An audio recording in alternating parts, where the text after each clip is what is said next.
Você já conhece o açaí fruta brasileira? Então vem conhecer! A Valoli, distribuidora oficial do açaí fruta brasileira, está localizada na rua Maria Gili Scriboni, número 91, no quilômetro 18 de Osasco. A Valoli Showroom conta com mais de 50 sabores do açaí fruta brasileira. Na Valoli Showroom, além de você poder ir comer aquele açaí gostoso, você também já pode pegar a mercadoria e levar direto para o seu estabelecimento. Esperamos vocês aqui na Valoli Showroom, distribuidora oficial do melhor açaí fruta brasileira. Bom dia para você, nosso telespectador. Um ótimo dia e para você um ótimo sábado. Estamos hoje aqui com o Felipe Dourado, nosso convidado, no ramo aí da pintura. Bom dia, Felipe. Se apresenta um pouquinho aí pra gente. Bom dia. Bom dia a todos. Eu sou Felipe, minha formação é arquiteto, mas não é uma função que eu exerço há muito tempo. Eu sempre fui construção e especializado mais nessa parte de pintura, principalmente parte predial, tipos de acabamento e por aí afora. Então vamos lá. Vamos começar aí com uma das nossas perguntas. Quais são os tipos diferentes? Existe diferença entre tinta? Diferença entre tintas, né? Entre materiais de pintura, assim, de tinta. Tem vários tipos de acabamento. Vai depender muito do substrato, depende muito do que você quer, né? Poxa, Felipe, dá para pintar uma parede direto num bloco? Dá. Você tem material para isso, né? Você tem tinta para isso. Felipe, dá para pintar sobre um reboco? Dá para pintar também. Ah, não tem que ter um acabamento? Não necessariamente, né? Como uma textura, como um grafiato. Você tem diversos tipos de material para você poder fazer um acabamento, né? Independente do acabamento. Tem tinta acrílica, tinta acetinada, tinta fosca. Hoje tem tinta emborrachada. Isso a respeito de tinta, mas o que compõe uma fachada são vários tipos de textura e acabamento, né?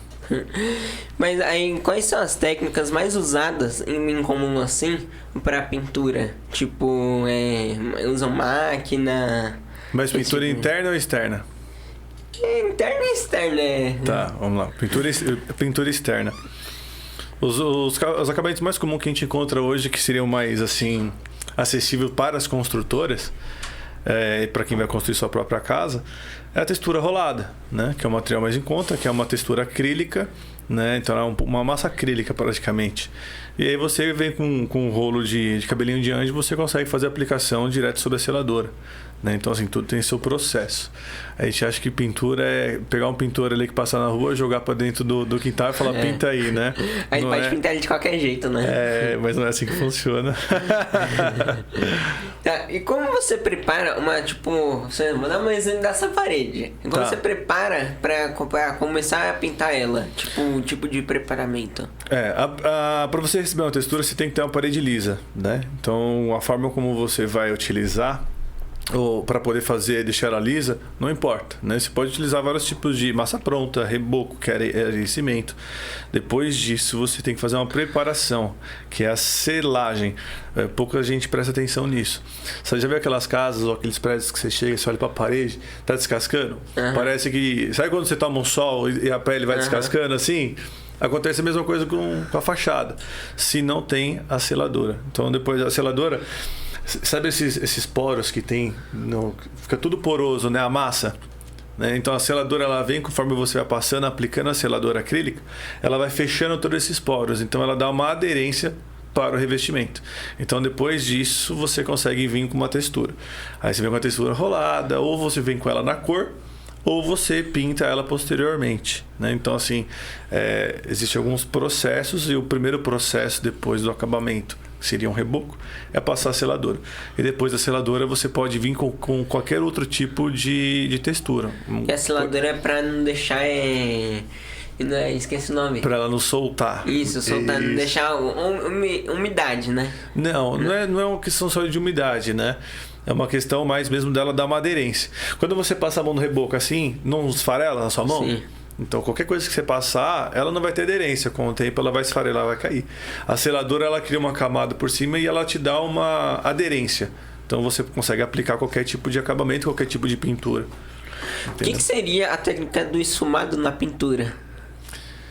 O esfumado na pintura é uma técnica de pintura mesmo. A gente encontra mais com os artistas de rua, né? Onde o cara faz ali um degradê, vai esfumando, né? Ele vai fazendo um degradê. Ele começa numa cor e vai fazendo uma transição para outra cor. Isso daí seria um esfumado. Existem diferentes estilos de pintura? Tipo, eu sei que existe o grafiato, o desenho, qual que é o grafiato, textura, isso, grafiato. Que é mais cristalina, projetado.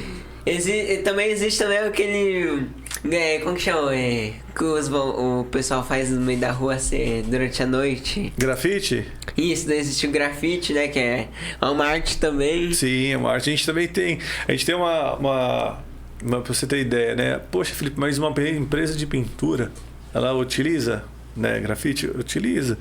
Recentemente nós fizemos a pintura de um colégio, né? Então a gente fez toda a fachada, todo o tratamento de fachada, pintamos com tinta acrílica, porque ela é uma resistente à chuva, né? A pancadas de chuva, com dilatação também. Tudo isso vale a pena você observar, né? Porque as tintas, ela, como você falou no começo, tem diferença, né? Vou dar um exemplo. Pô, Felipe, eu comprei uma tinta de R$100, não conheço a qualidade da tinta, ela vai me atender para minha fachada? Pode ser que sim, pode ser que não. Depende muito do material. Por quê? Todo material ele dilata, correto? Então imagina comigo, você tá lá, um solzão de verão, dezembro, batendo lá, daqui a pouco vem a chuva de verão.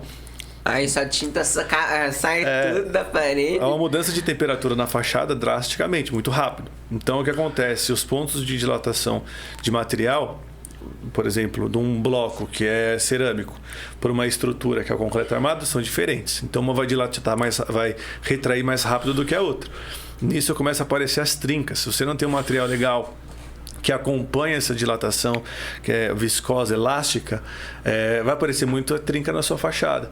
Então vale a pena você gastar num material melhor e ter uma durabilidade assim ali na aparência de pintura e tudo isso. Então, assim, vale a pena você investir num materialzinho legal, né? Então, questão de material, acho que tudo vai do conhecimento do material. Por isso que tem que ter um especialista. Não é só perguntar pro pintor ali da vila, quanto é que fica para pintar aquela parede? Aí você tem um especialista, pega lá e escolheu, tipo, você quer fazer um grafiato. Lá escolheu o grafiato certo, bom, né? Pra ter a durabilidade. Isso. E pra você, assim, que você entende mais do que eu, como que você escolhe, por exemplo, terminei minha construção, como que a gente pode escolher a cor certa pra aquela, tipo, a fachada da casa? Tem vários modelos, vai depender muito da arquitetura, né? Minha formação é arquitetura, minha esposa é arquiteta, então a gente também tem vários projetos. Então a gente tem que pensar de acordo com a localização da casa, o tipo de projeto da casa, o tipo de acabamento. É que nem nós estamos fazendo um prédio. Estamos fazendo pintura e restauração de duas torres lá em Santana, em São Paulo. Lá tem uma pastilha vermelha. Essa pastilha não vai ser pintada, né? As esquadrias, elas são de cores bronze, né? Então você já tem o vermelho e o bronze. Então você tem que trabalhar numa cor onde ela tem uma ligação, onde ela dá na mesma paleta de cor, né? Vamos dizer assim.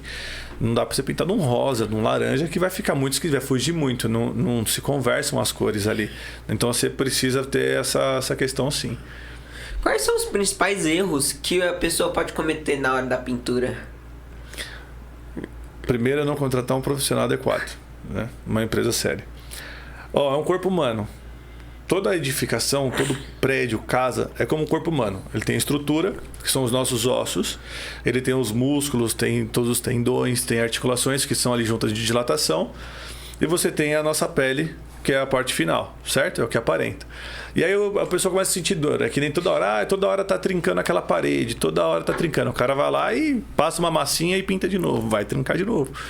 O porquê está acontecendo aquilo, né? Qual o problema daquilo? Então é necessário ter um técnico especialista nisso, para que você vá e ele identifique o problema. Fala, aqui está tendo essa trinca, porque na construção não foi colocada uma verga, uma contraverga, aqui você tem que fazer uma intervenção.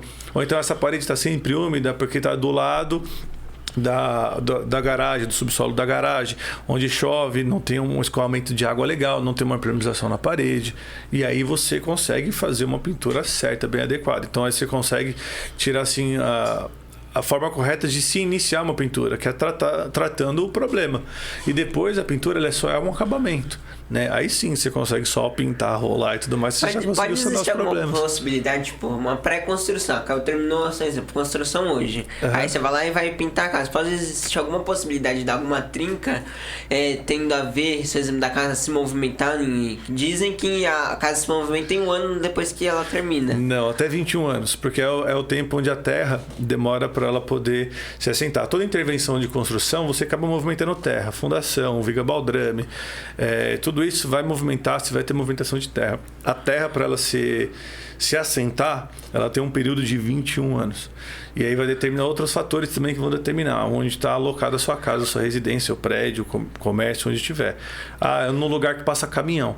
Então você vai ter uma trepidação muito maior. Então isso vai fazer com que a estrutura trabalhe mais. Então, ou seja, a probabilidade de ter trincas é muito maior, mesmo com a construção recente. Quais são os materiais básicos para você iniciar uma pintura? Massa corrida, massa acrílica, seladora, tinta. Cada tinta, falando um pouco aí de materiais básicos, né? Você tem materiais para pintura de madeira, você tem materiais para pintura de ferro, que são esmaltes. Você tem um esmalte à base d'água, você não vai solvente. Você tem a base de solvente.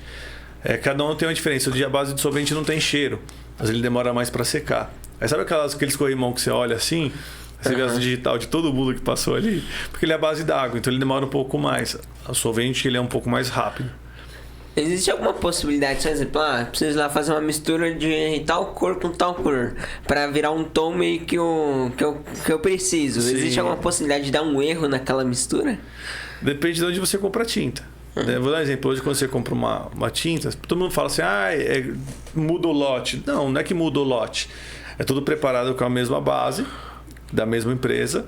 E são máquinas que fazem essa dosagem de pigmento, né? Então, assim, toda a tinta ela é composta da base e o que dá a cor dela são os pigmentos, que são aí as cores primárias e secundárias. E aí você vai conseguindo ter o tom que você escolheu na tua paleta ali.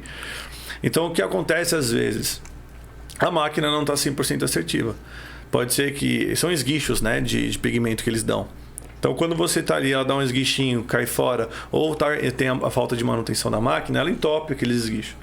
Então, acaba caindo fora, acaba caindo menos do que deveria cair. Então, na hora que você está pintando uma fachada e você tem uma lata que aconteceu, isso você vai ver mancha. Ou se você for pintar meses ou anos depois, vai dar uma diferença, porque uma tinta ela já acabou perdendo o pigmento durante um tempo, né, que está ali aplicada. A outra já tem uma camada de sujeira, de sujidade, de poluição. Então acaba dando uma diferença. Mesmo você aplicando coisa de uma semana depois, vai dar diferença. Nem às vezes sempre pelo pigmento, mas pelo tempo, pela ação externa. Existe algum tipo de pintura com óleo? Tem, tinta a óleo, né? Tinta a óleo, mas você está falando questão que tipo de pintura óleo? Porque tem uma... A técnica, né? Tem um pessoal que pinta cerca com óleo queimado, literalmente com óleo queimado, óleo diesel queimado ali para você... vai impermeabilizar a madeira, você vai impedir de que entre cupim ou qualquer outro bicho ali que acaba comendo ou fazendo de própria casa ali a madeira já seca, né? Então você consegue ter uma durabilidade. Então o pessoal hoje nessa parte de sítio e tudo mais, o pessoal acaba fazendo assim com óleo queimado. Quais são os principais desafios que um pintor profissional aí, profissionalmente, vem enfrentando? Tipo, desafios assim, de um problema ali na hora da pintura? Eu acho que assim, Breno, a gente tem um problema na construção civil, né? Que é mão de obra qualificada. Então, qual é o problema que o pintor ele encontra? Eu sei que você mudou recentemente uma casa nova. Então, o pintor ele vai fazer uma parede e a parede está toda torta. Aí, quando você coloca uma lâmpada assim, você fala, nossa, a parede está assim, a gente chama de costela. Quando a gente passa a mão, ela fica toda abaloada. Só que quando você tem um foco de luz, ela acaba projetando sombra. Então, você vê todos os defeitos. E nem sempre é o problema de pintura, mas ou o reboco que ficou torto, ou se foi feito um gesso liso durante a parede. Esse gesso liso também está com várias falhas. Então isso daí dá um problemão. Então você ter um técnico na sua obra passo a passo Cara, você vai economizar tempo, você vai economizar dinheiro, você vai ter um acabamento muito mais legal. Né? Poxa, mas eu vou economizar o técnico comigo olhando a obra. Você não é expert. Se você for expert nessa questão, nesse quesito, sim. Mas só você olhando, tendo acompanhando o dia a dia das pessoas, não vai te garantir a qualidade e a forma correta de uma futura patologia também. Então hoje, quando o pintor ele vem pintar uma parede, fala, poxa, você contratou para pintar uma parede, não para restaurar a casa inteira que você acabou de construir. Né? Então, é a mesma coisa você pintar um forro. Né? Se o gesseiro ali ele não faz a junta certinho, você olha para o forro de gesso, você vê aquelas marcas, né? de 1,20 m, 1,20 m, e você tem as marcas que são ali as junções, as fitas. Porque ali o outro profissional acabou não deixando para dar um acabamento final. Para quem se interessar em te chamar para fazer alguma obra, onde que essa empresa é localizada? Boa!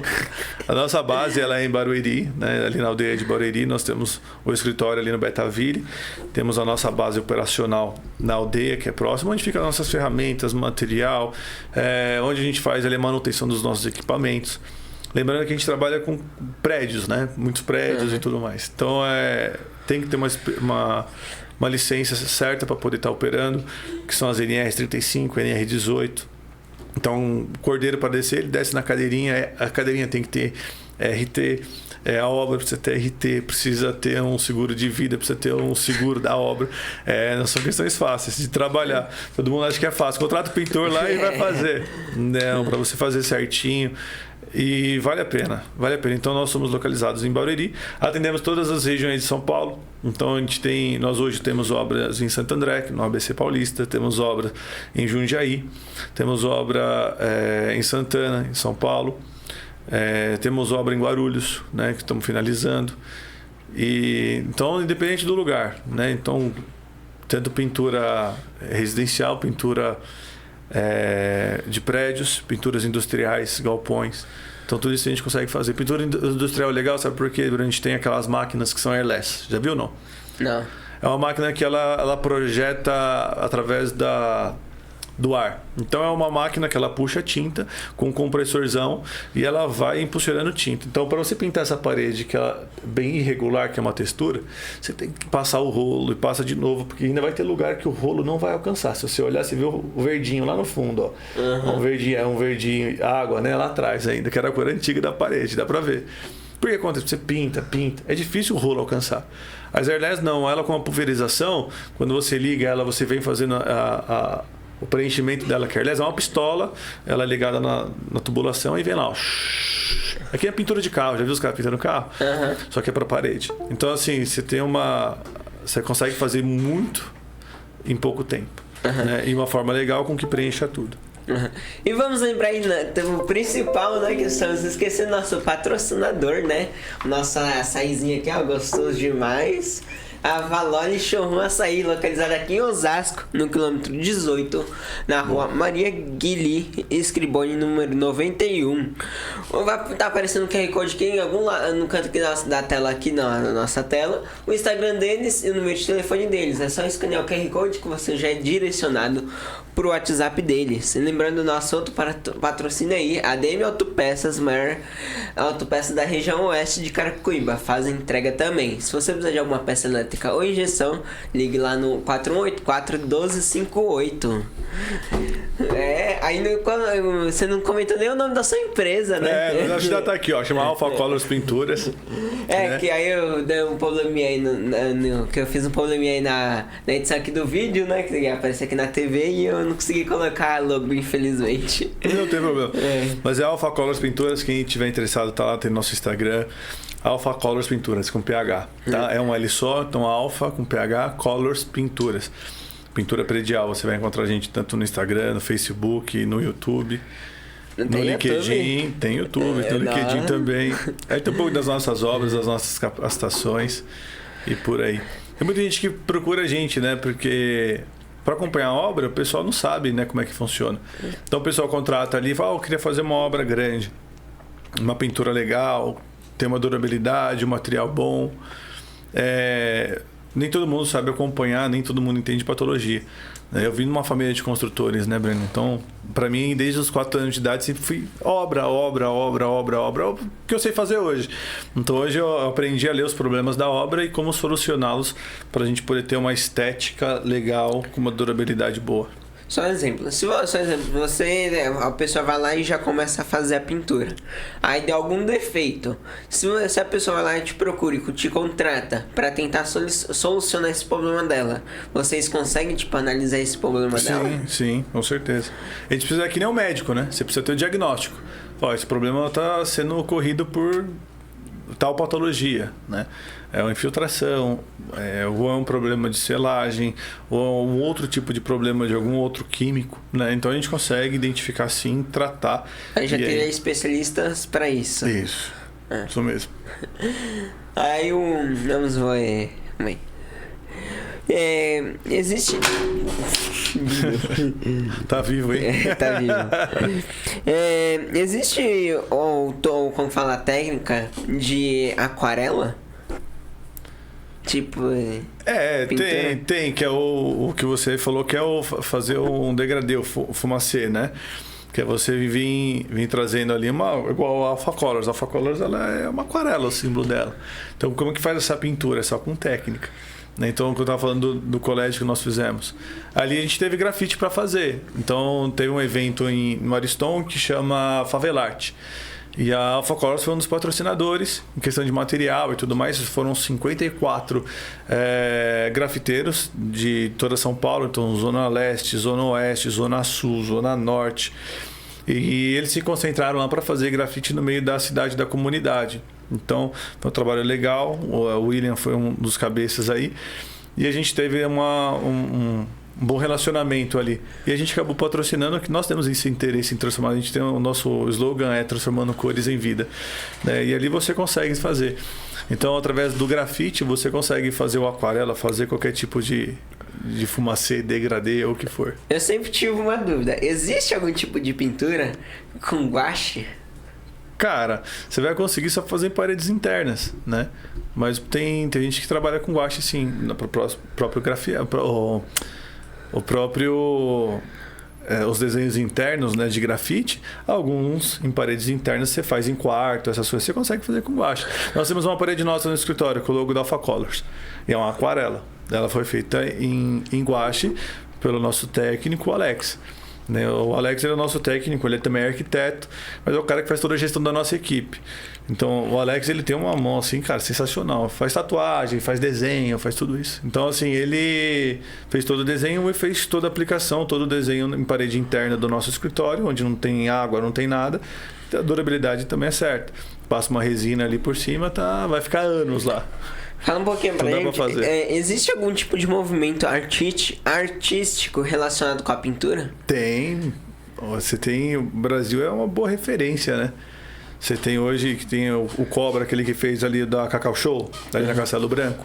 Cara, você vê aquilo é uma obra de arte, né? Então a gente tem uma referência artística em relação a tudo aquilo é pintura. São técnicas de pintura, como degradê, como você fazer esfumaçar, você trazer traços de cor, traços de cartoon, depende muito da arte que o cara vai fazer.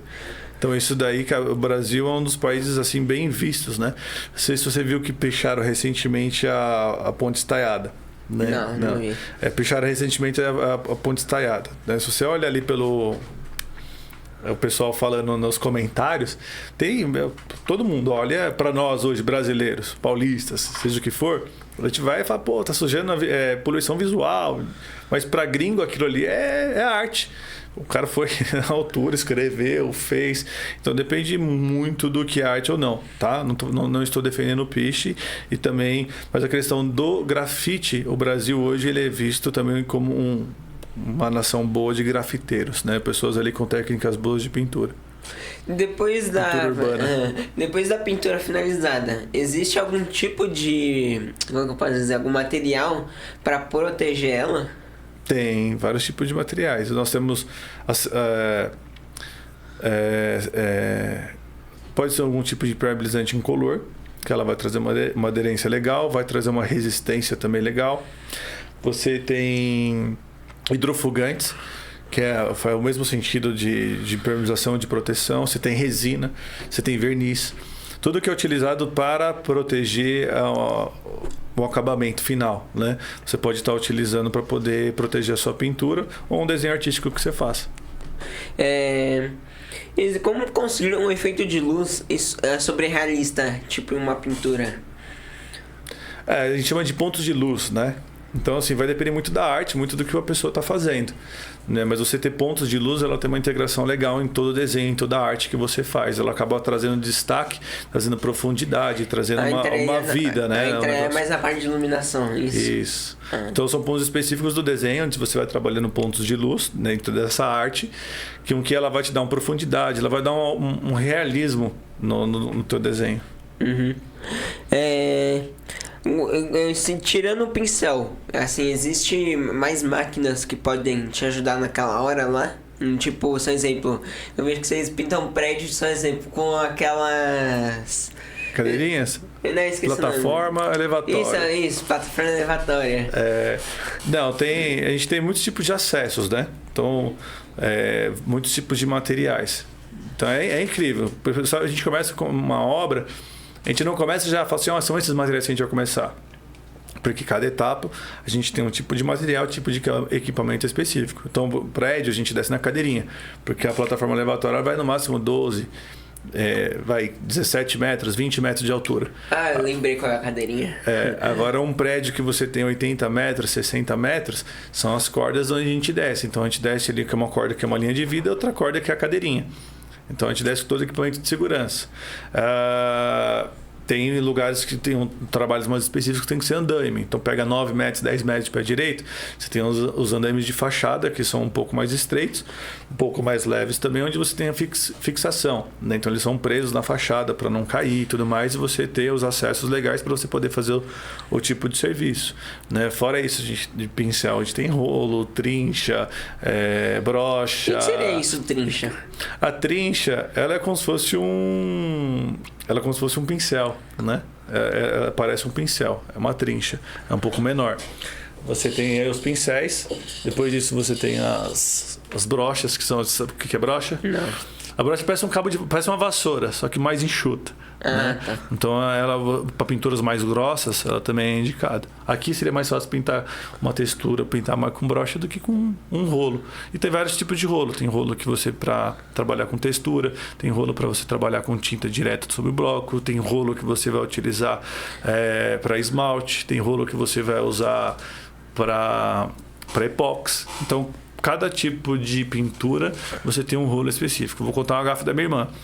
Estava montando lá o consultório do meu cunhado, né? E ali ela comprou uma tinta. Ela falou, Fê, comprei essa tinta dessa marca. Eu falei, pode comprar que é uma tinta boa. E ela pintou, deu uma demão, deu outra demão, outra demão. Ela falou, mas tá ficando manchada. Eu falei, cara, é possível. Tu tem algum problema na parede, né? Porque você deu 3, 4 demão na mesma parede e ela ainda tá manchada. Manchada se fala com a outra cor da tinta? Porque ela fica aquelas marcas do rolo. Aí fica a marca do rolo. Eu falei, não é possível. Eu falei, que rolo que você está usando? Aí ela foi me mostrar, era um rolo para esmalte. Não era um rolo de espuma, não era um rolo de lã. Não é adequado para aquela... tipo de pintura. Coitada, ficou até madrugada pintando 4, 5 vezes. E o problema era do rolo, entendeu? Às vezes você tem um técnico, uma pergunta assim, você pode... Te facilita muito a vida. Agora que você comentou também que você é arquiteto, né? Aí, mano, a gente poderia intercalar aí também, né? A gente veio pra falar sobre a pintura. Mas aí entra também na arquitetura, né? Que na hora que você fazer o projeto, né? Sei lá, nesse exemplo, é um projeto moderno. Aí você vai lá e auxilia o seu cliente a escolher tipo a pintura que combina mais com... Sim. Com o projeto. Isso, com o projeto da casa dela ou do próprio prédio dela, né? Sim. Aí, só um exemplo, agora mais na arquitetura, né? Você precisa ter toda a autorização da prefeitura, isso eu sei. Isso. Mas aí, só exemplo, você indicaria mais a pessoa contratar um pedreiro, assim, sozinho, eu falo assim, um pedreiro, assim, qualquer pedreiro. Aí, uma construtora. Tipo, por exemplo, construtora, eu falo assim, eu digo que é mais profissional, né? Sim. Que aí ela vai entender mais do que isso aí para o pedreiro. O pedreiro pode ir ali com falar assim, ó, você precisa de tantas vigas, você precisa de tantos não sei o que, aí vai lá e pode ocasionar um acidente, né? Sim. Naquela construção. Então, a gente tem um problema na construção civil sério, né? E é mais de cultura do brasileiro mesmo, né? E a gente tem aquele ditado, o barato sempre vai ser caro, porque sempre tem que refazer. Então, o refazer ele é sempre mais caro. A pessoa fala assim, não, mas é uma coisa simples. Para ela, que é uma pessoa leiga, pode ser simples. Mas para ela, no final da conta, que está pagando a conta, ela vai ver que não é tão simples, entendeu? Então, vou dar um exemplo. A pessoa pode falar assim, eu quero mudar minha fachada. Eu só vem aqui, eu quero criar um pórtico aqui, né? Fazer uma estrutura legal. É só colocar de bloco, cimento, areia, revestir. Cara, que se aquilo não tiver um cálculo certo, se não tiver uma fundação, se não tiver, ele vai trincar toda a sua casa, vai cair em cima do carro, pode matar alguém, trazer vários riscos, né? Então, assim, por mínimo que seja intervenção, hoje, para você ver, acho que virou até lei, né? Você não consegue fazer nada num prédio hoje que não tenha uma RT de algum arquiteto, algum engenheiro acompanhando. Justamente pela nossa cultura de falar assim, eu consigo fazer. Esse RT é meio que um Cresce? É o CREA, né? O CREA e o CAL. A RT, ela é de engenheiro, que é responsabilidade técnica. Né? Então, ela é chamada RT, ela é emitida pelo CREA. Você tem a RRT, né? Que também é um certificado de retenção de responsabilidade técnica. Também é do arquiteto, que é do CAL. Né? Antes era um só. Antes era tudo do CREA, tanto arquiteto como engenheiro. Hoje já são órgãos separados. Tá? Então, são fiscalizações separadas, mas de projeto. Arquiteto ele tem permissão para construir até 4 andares, né? Aprovando o projeto, toda a parte executiva e por aí afim. As pessoas pedem coisas que vêm na internet e acham que é simples. Você pega muito Sim, com certeza. A pessoa ela tem uma casa térrea e ela fala, nossa, eu quero fazer essa fachada. Né? E eu achei lindo, quero fazer assim. Aí você tem que explicar para a pessoa de que a estrutura que ela tem na casa não comporta. Vou dar um exemplo agora. Um cliente recente nosso que fez isso. Ela falou assim, eu quero mudar toda a fachada da minha casa. Na hora que foi ver, teve que demolir a casa inteira e fazer outra.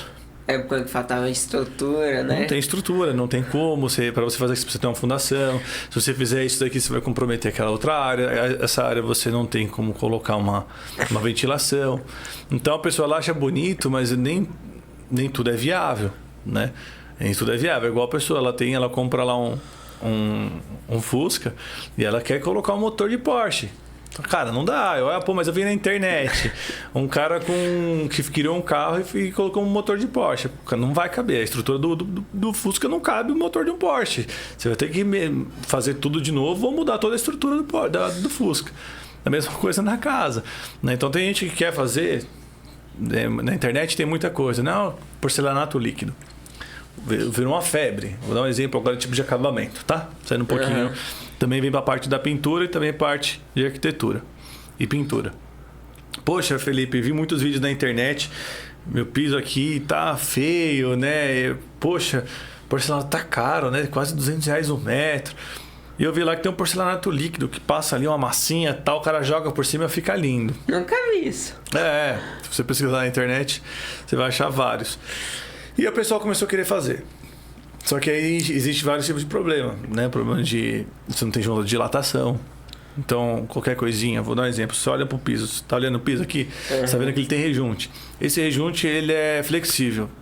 Esquentou, a cerâmica ela vai dilatar e ela vai comprimir o rejunte, que é uma junta de dilatação, flexível. Então ele não vai estourar, certo? Agora, quando não tem isso, um piso inteiro, você não tem uma junta de dilatação nem nada, você é um sol, saiu alguma coisa, cara, aí começa a estourar. Então dá trinca, dá fissura e toda aquela beleza vai embora. Então o pessoal não tem uma ciência legal sobre isso, né? Eu vi, achei bonito, eu acho que dá para fazer, né? Poxa, mas tem uma sala gigante, não é apto a fazer, você tem que fazer junta de dilatação. né? Os acabamentos nem sempre você consegue chegar num padrão residencial, né? Uma coisa mais industrial. Então você acaba tendo aí bastante problemas com falta de informação do pessoal. Quero fazer, acho legal. A gente fala, tudo bem, as consequências podem haver essa e essa. Se você quiser, a gente pode fazer, né? Mas contra a nossa indicação. Ou então aquele famoso caso. Que não vai ficar do jeito que você vai querer, né? Hoje a gente tem aquele lema, o cliente quer muito fazer. Tudo bem, eu faço, mas não dou garantia, porque eu já estou falando que não vai dar certo. Então, você quer que eu faço, mas sem garantia. A garantia é a responsabilidade sua. Eu estou fazendo o seu desejo, não é algo técnico nem aprovado. Então, não posso focar com a responsabilidade futura. Esse exemplo, esse negócio que você falou de dilatar o piso. Entraria também no meio que... Ele falou que você falou de trinca, mas entraria no meio também de... Esse exemplo dele, meio que estufar e sair para fora do chão. Uhum. Isso mesmo, isso acontece muitas vezes por mudanças rápidas de temperatura, né? Então, quando você vê o piso estralando da casa, né? Mas na hora que você vai ver, o piso sobe. Isso daí é por conta de uma diferença de dilatação, de mudança de tempo, de estrutura. Se você não tem um rejunte adequado, se você não tem uma junta de dilatação, isso acaba acontecendo e com muita frequência. O arquiteto pode errar em algum tipo de cálculo estrutural, né? Não, porque na verdade quem faz o cálculo estrutural não é o arquiteto, é o engenheiro. Mas aí que tá. Hoje a gente tem muitos engenheiros que só jogam no sistema, né? Hoje tudo é software. Então ele pega, passa. Isso foi até hoje, dentro da faculdade de engenharia, é uma briga. Porque o pessoal está acostumado ao quê? Vou fazer um cálculo estrutural aqui. Pega o projeto, joga no sistema e o sistema te devolve com todo o processo. E se a pessoa ela não sabe calcular, ela não consegue verificar se tem algum erro. Uma vírgula que você erra na construção civil, cara, ela pode desmontar a sua casa inteira. Se você esquecer de colocar um zerinho a mais ali, um zerinho a menos... Então eles pegam um projeto que o arquiteto envia para ele, joga no sistema e calcula tudo sozinho. Calcula todo o processo estrutural, isso mesmo. Então aí eles colocam o coeficiente de segurança lá em cima. Você acaba gastando muito mais com estrutura do que deveria, porque o cara ali poderia ter se esforçado um pouquinho mais e não se esforçou. Se você pegar hoje todos os escritórios de nome de arquitetura no Brasil, todos eles têm sua equipe própria para cálculo estrutural. Porque, vou dar um exemplo, o Oscar Niemeyer, né? Quando ele fez Brasília, fez todas as coisas ali, você tem ali em Belo Horizonte, você tem obras magníficas. Ele tinha o calculista dele estrutural, para ele conseguir fazer o cálculo estrutural sem mexer na arquitetura. Então, o cara tem que ser muito bom. O arquiteto pode, só exemplo, o arquiteto pode fazer uma casa que precisa de pilares extras ou não, que está na arquitetura, né? Aí que tá. A arquitetura, o projeto de estrutura tem que ser feito sob o projeto de arquitetura, né? E não diferente. Por isso, você já viu aquelas casas? A gente é arquiteto. Nos arquitetos, então a gente passa nos residenciais, as coisas, a gente dá risada. E fala, aquela casa ali é casa de engenheiro. Por quê? Porque é uma casa quadradinha, o cara não tem que pensar muito para calcular. Faz o padrão aí e acabou. Né? Você fala, poxa, essa é casa de engenheiro, a gente fala que é caixinha de fósforo, né? É fácil de calcular. Então não tem muito esforço. Mas não entendi ainda esse você fala assim que é essa casa de engenheiro. Essa casa, vou dar um exemplo. Fazer só essa salinha quadrada. Ela é fácil de calcular, né? Um pilar em cada ponta, você tem toda a estrutura escondida dentro da arquitetura. Tá fácil de fazer. Agora, quando você tem um projeto mirabolante, né? Tem curva, você tem uma área que você tem uma laje toda em pilotis, o pessoal passando por baixo, você tem uma outra laje em balanço, aí você sobe uma outra estrutura gigantesca. Para o engenheiro calcular isso é muito difícil. Então, muitas vezes, o engenheiro ele quer interferir na arquitetura, se o engenheiro não é bom, o calculista estrutural não é bom. Aí ele vai fazer o quê? Vai interferir na arquitetura. Não, para conseguir fazer esse projeto, eu tenho que colocar um pilar aqui. E aí acaba matando completamente a arquitetura. Laje em balanço de 15 metros sem pilar, existe alguma coisa? Existe. Você pode pegar o MASP. O MASP, você tem quase 100 metros ali, 100 e poucos metros. sem pilar. Você tem a laje é praticamente em balanço. Agora, como que ele fez isso? Você tem uma estrutura central, onde por cima ele fez toda a estrutura por cima. Que é nas 4 pontas. Das 4 pontas. Então você tem cabos de aço, você tem coisa suspendendo aquela estrutura. Então a estrutura não trabalha por baixo, mas ela trabalha por cima. E você tem toda aquela parte de vão livre, sem pilar, sem viga, sem nada. A viga a gente chama de viga invertida.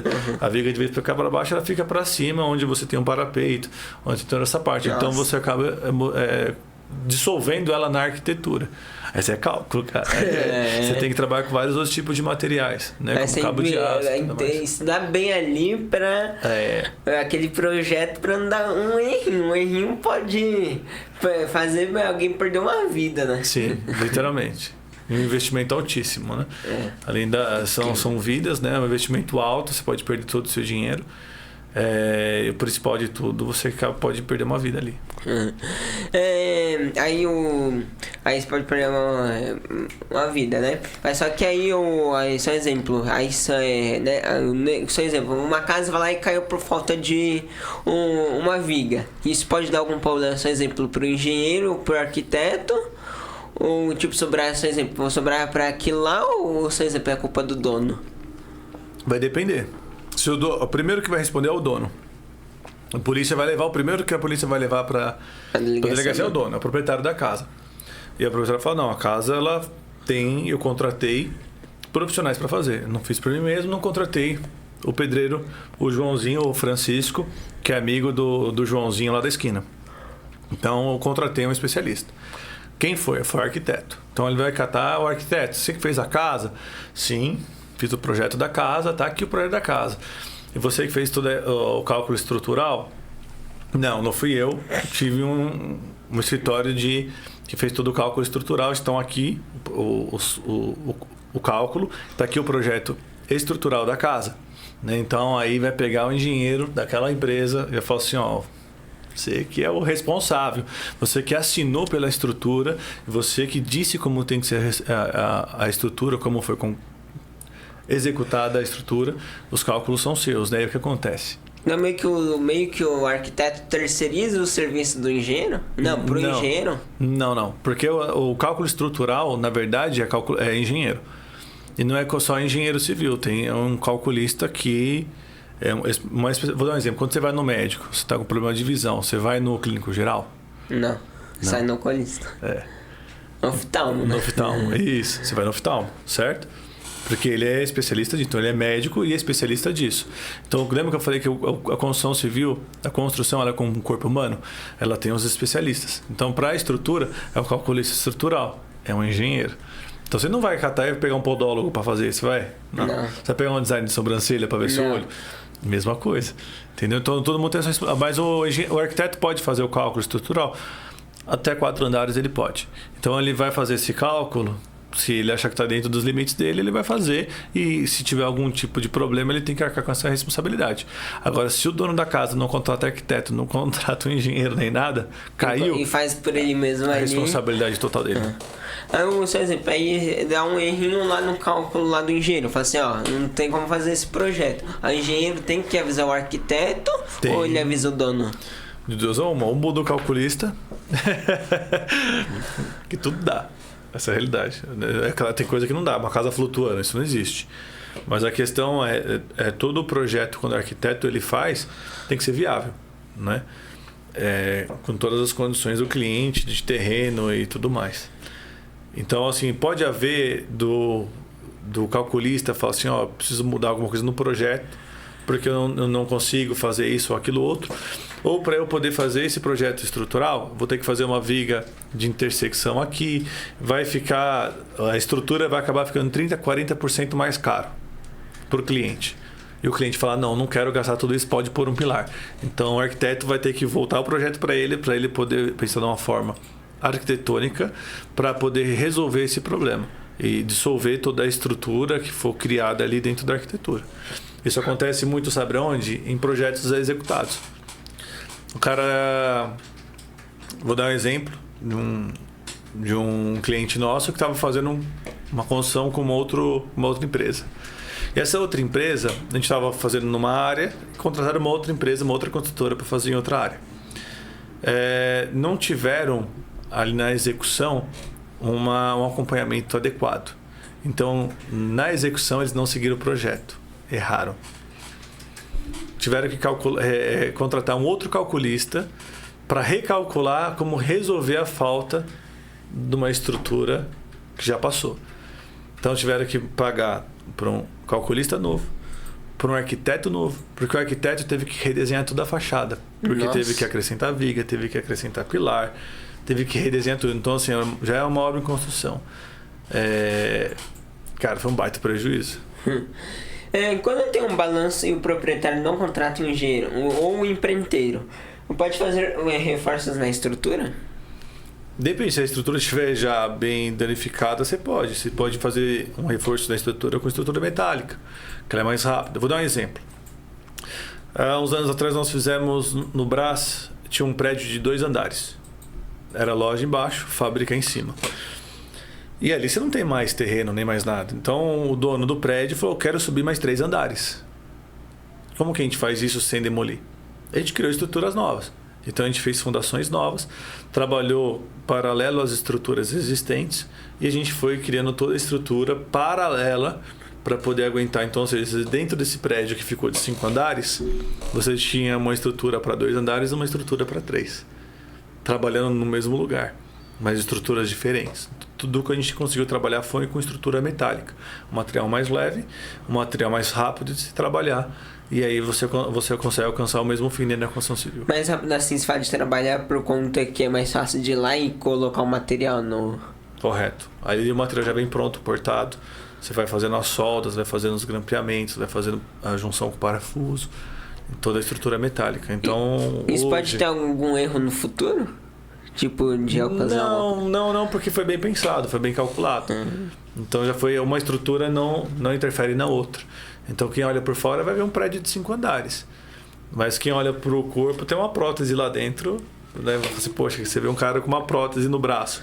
É a mesma coisa. Mas aí você não tinha comunidade que o arquiteto só pode construir tipo 4 andares? Sim, mas aí quem fez os cálculos foi o engenheiro, né? E aí já é um engenheiro com especialidade em uma estrutura metálica. Entendeu? Aí por isso que teve autorização para erguer mais 3 andares. Mais 3 andares, isso aí. E outra coisa, seu exemplo, nessa estrutura metálica, pode construir, tipo, seu exemplo, pode ser erguido uma casa? Pode. Seu exemplo, um prédio desde o início? Pode. Porque você tem várias... Hoje, dentro da construção civil, a gente tem muitos métodos de construção. Casas pré-prontas também, né? Você tem casa pré-fabricada, tanto de madeira quanto de concreto. Ou container, né? Ou container. Você tem hoje a steel frame, que é o método americano, né? Que é tudo que praticamente drywall. Lá de fora você tem as outras placas, você tem placa solar, você tem por dentro toda a tecnologia, por fora você tem as placas cimentícias. Parece uma placa de drywall, mas ela é de cimento, também parafusada. Então hoje você tem diversos tipos de estrutura que você pode utilizar para fazer uma casa. Tudo depende daquilo que você quer. O brasileiro hoje está acostumado com um convencionalzão, que é concreto armado, que é areia, cimento, pedra, fazer a estrutura e os blocão lá de vedação, tudo com baianão, bloco cerâmico. Essa é a cultura do brasileiro, cara. Hoje você acha em qualquer lugar, qualquer comunidade que você chega, você acha um pedreiro para fazer. Agora não é todo lugar que você encontra hoje para fazer uma casa de steel frame. E agora ele tá tendo muita casa em container, né? Isso pode virar uma modalidade, tipo de pessoa? Já mas é uma coisa mais alternativa, né? Vai muito do projeto do cara. Eu quero fazer um projeto hoje, eu quero morar num container. Pô, legal. Uma questão de mais de arte. Né? Mas não é uma questão apropriada. O cara tem que adaptar todo o container para poder virar uma casa. Então tem recorte, tem reforço estrutural. A aparência em si, ela é um container, mas ele não deixa de fazer ali toda a estrutura, toda a preparação, uma fundação. Não deixa de fazer ali toda a parte hidráulica. Mas no container precisa de uma fundação. Sim, se você colocar o container direto na terra, ele vai afundar. Daqui a pouco está entrando terra dentro da casa, porque vai afundando assim, né? Fora que o container é de ferro, de aço, vai enferrujar. Então você tem que levar ele do nível da terra, tem que ter uma estrutura para você apoiar sobre essa estrutura, com fundação na terra, para você não perder tudo. Não, mas aí a gente fez essa pergunta, né? Eu vejo bastante já casa, tem até casa na praia, já que o pessoal faz tudo, tipo, compra ali, aluga ali um terreno, compra ali, tipo, uns 4 containers e faz um projetinho ali pra alugar, né? Tipo, de um... E Airbnb, né? Isso, que é tipo... Porque é uma questão mais legal. Chalé, né? Aí você consegue, e é um público legal. Eu falo assim, Breno, vamos passar um final de semana num container da praia lá de Caraguatatuba, legal? Pô, que experiência legal, vou passar o final de semana. O cara fala, Breno, quer comprar uma casa feita por container? Você morar ali pelo menos uns 10, 15 anos da sua vida? Aí você vai parar pra pensar, falou, pode ser uma coisa que vai dar muito problema daqui a um tempo. Né? Então, assim, pro Airbnb traz muito público, todo mundo quer conhecer como que é uma casa de container. Mas para você morar, já é um pouco diferente. E vamos lembrar aí mais uma vez, nossos patrocinadores, a Valoli. A Valoli Showroom Açaí, localizada aqui em Osasco, no quilômetro 18, né? Aí, ó, estamos... O meu já até acabou aí, ó. Estamos comendo aqui, que já até acabou. A produção trouxe mais. Então, aí na rua Maria Guile Scriboni, número 91, quilômetro 18, aqui em Osasco. Vai estar aparecendo em algum canto aqui o QR Code lá, direcionando para o WhatsApp deles. Ou vai lá no Instagram, @Valoli Showroom Açaí. O que você achou? O que você acha aí de tipo ficar trazendo aí vários patrocínios, né? Gostei. Quando tiver mais pode me chamar de novo. Muito bom essa aí. Aí eu troco por divulgação aqui pra eles, né? Aí. Muito bom. Também temos a Daniel Peças, a nossa outro patrocinador aí, na Avenida Inocêncio Seráfico 567, centro de Carapicuíba.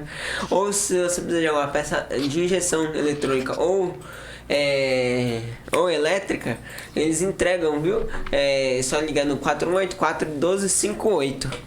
E Felipe, muito obrigado aí mais uma vez por ter aceitado o nosso convite. De nada. Teria número de WhatsApp, se algum dos nossos telespectadores aí tiver interesse? Tem sim, já vou passar já. O telefone do nosso escritório, tanto físico quanto pelo WhatsApp, pode ser no 4257-2745. Esse telefone, ele é tanto o WhatsApp quanto o telefone normal.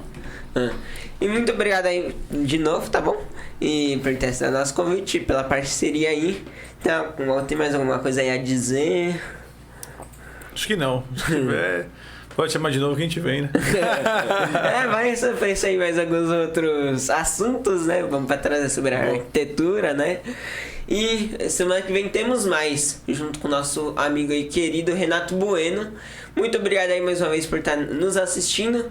E até semana que vem. Tchau, tchau.